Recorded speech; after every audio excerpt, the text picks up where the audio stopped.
força de gravidade é uma teoria, não uma realidade. Isso já dizia Einstein. Isso, que passa por lei de gravidade, poderia ser explicado com o conceito de densidade e flutuabilidade. Um objeto mais denso que o ar cai. Um menos denso tende a flutuar. Vejamos o que diz Einstein de Nikola Tesla, um dos maiores e nobres gênios de todos os tempos. O que nos diz de ser o homem mais inteligente do mundo? Não sei, você deveria perguntar a Nikola Tesla.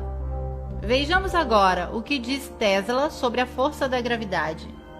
A relatividade de Einstein é uma maravilhosa vestimenta matemática que fascina e impressiona, tanto que a gente que está cega não consegue ver os erros do fundo. A teoria é como um mendigo vestido com púrpura que as pessoas ignorantes o têm como rei. Seus sustentadores são homens brilhantes, mas são mais metafísicos que cientistas. Escreve o pesquisador Anthony Peck: aquilo que foi etiquetado de forma errada como gravidade é em realidade linhas magnéticas de força. É de fato o universo eletromagnético intuído de Tesla e ocultado com a teoria da gravidade. É o que trabalha secretamente o CERN de Genebra. Ao invés, a nós, nos dizem que a força da atração deveria nos puxar para o núcleo da Terra. Mas quem já viu este núcleo? A profundidade máxima de perfuração realizada pelo homem supera pouco mais de 12 quilômetros, equivale apenas à profundidade da crosta terrestre. Então, do que eles estão falando? O núcleo, pelo que eles mostram, não existe.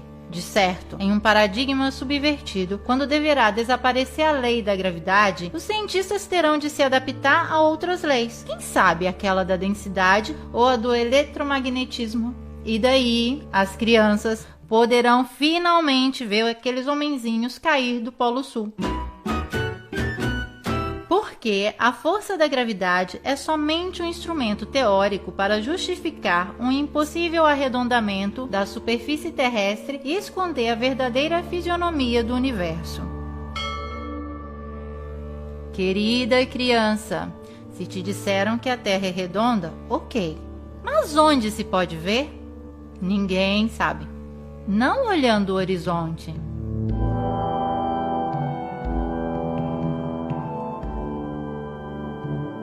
Não da janela do avião.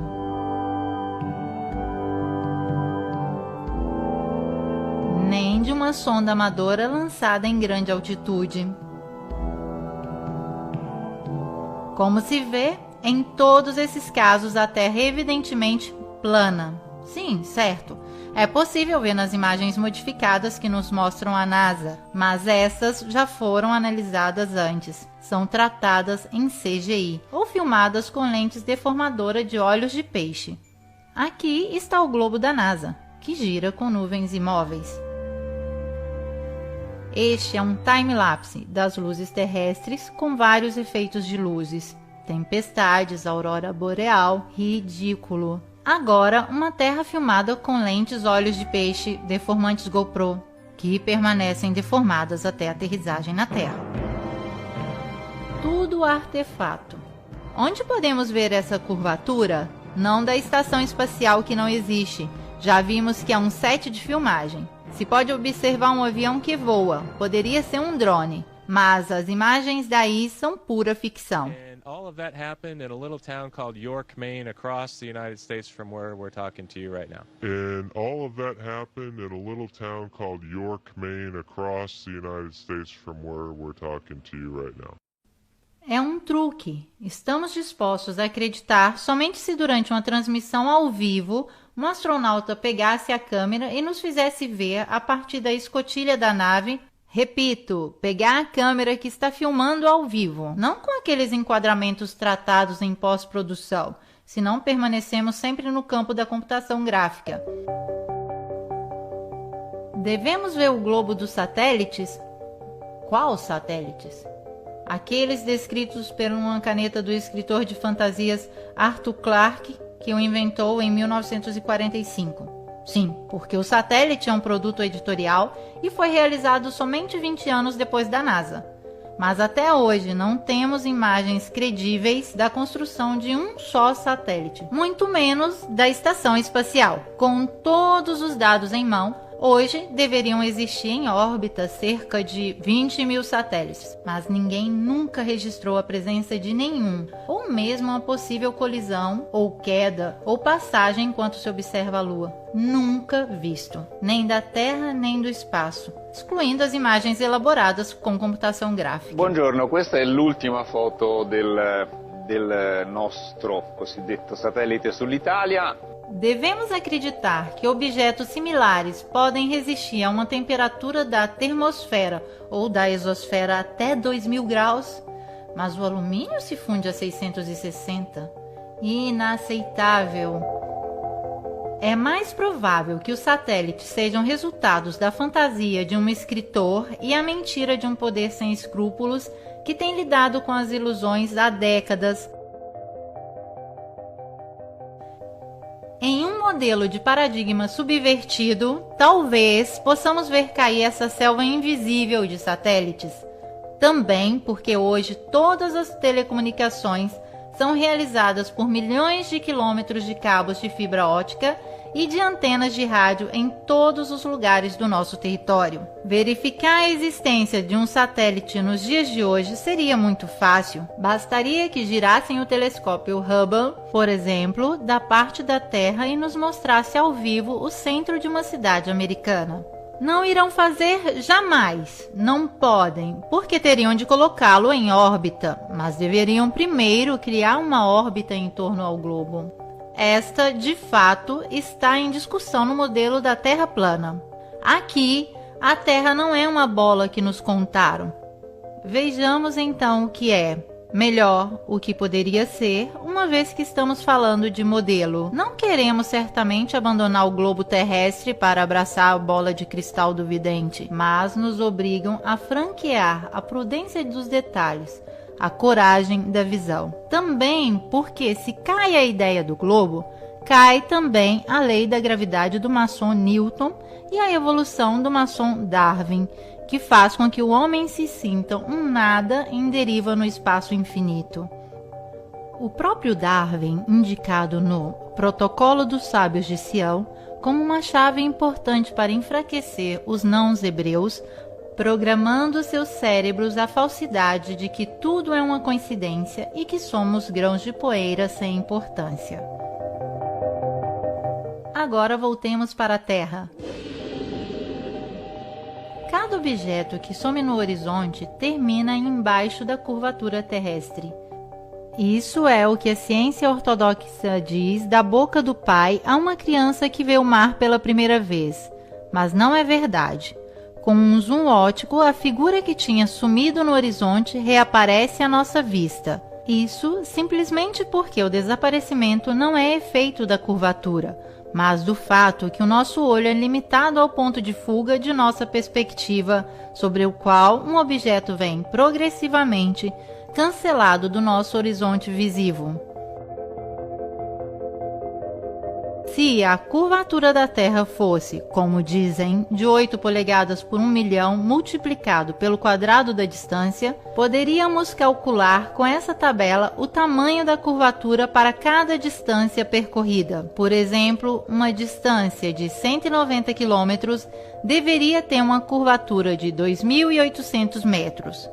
Mas se fosse assim, como podemos ver da cidade de 20 milhas o Monte Cinto, em Córcega, alto 2.700 metros?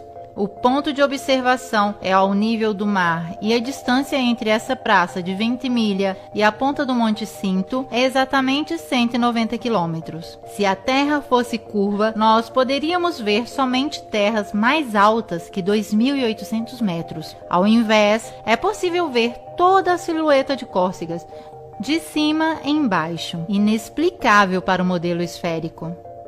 E de experiências como esta, a web está cheia. Como é possível esta vista? Antes de acusar os pesquisadores de fazer distração em massa, se deve resolver este problema. As linhas da nossa perspectiva se interceptam no ponto de fuga, formando um triângulo que compreende toda a vista possível para nós. nós não vemos assim, mas assim. Ao longo do nosso horizonte visual, cada corpo desaparece como faz o Sol. Como fazem esses edifícios que se tornam pequenos e vão diminuindo de acordo que encontram com o nosso horizonte perspectivo, não certamente porque a Terra é esférica. Se o sumiço dos edifícios fosse por causa da curvatura terrestre, não deveríamos vê-los retos, mas inclinados, assim. Mas assim não é. A curvatura, em realidade, não é observável, não é contemplada no mundo real. Os engenheiros da construção sabem muito bem disso. Tanto é que não a mencionam nunca nos cálculos das grandes obras. Um geômetra e engenheiro com mais de 30 anos de experiência publicou na revista Birmingham Weekly: todas as nossas locomotivas são projetadas para funcionarem em cima daquilo que podemos considerar plano. Qualquer coisa que se aproxime de 8 polegadas por milhão e que aumente o quadrado da distância, nenhuma locomotiva jamais criada poderia funcionar. Ainda o engenheiro Winkler foi citado a propósito da curvatura na revista Earth Review, no qual afirmou: como engenheiro com longa experiência, me rendo conta que essa absurda tolerância existe somente nos livros escolásticos. Nenhum engenheiro jamais sonharia em calcular nada desse gênero. Já projetei milhares de ferrovias e canais e este fator não é levado nunca em consideração.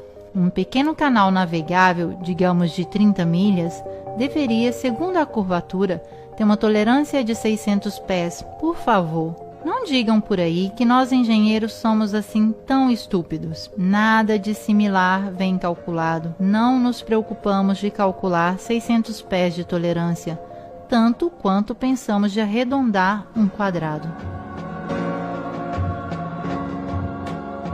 Queremos então constranger um engenheiro a curvar a superfície de um canal? E como poderiam? Vocês são capazes de imaginar qualquer bacia de água com a sua superfície curva? A água não tem uma superfície curva, grita o menino. Não se comporta assim, mas assim.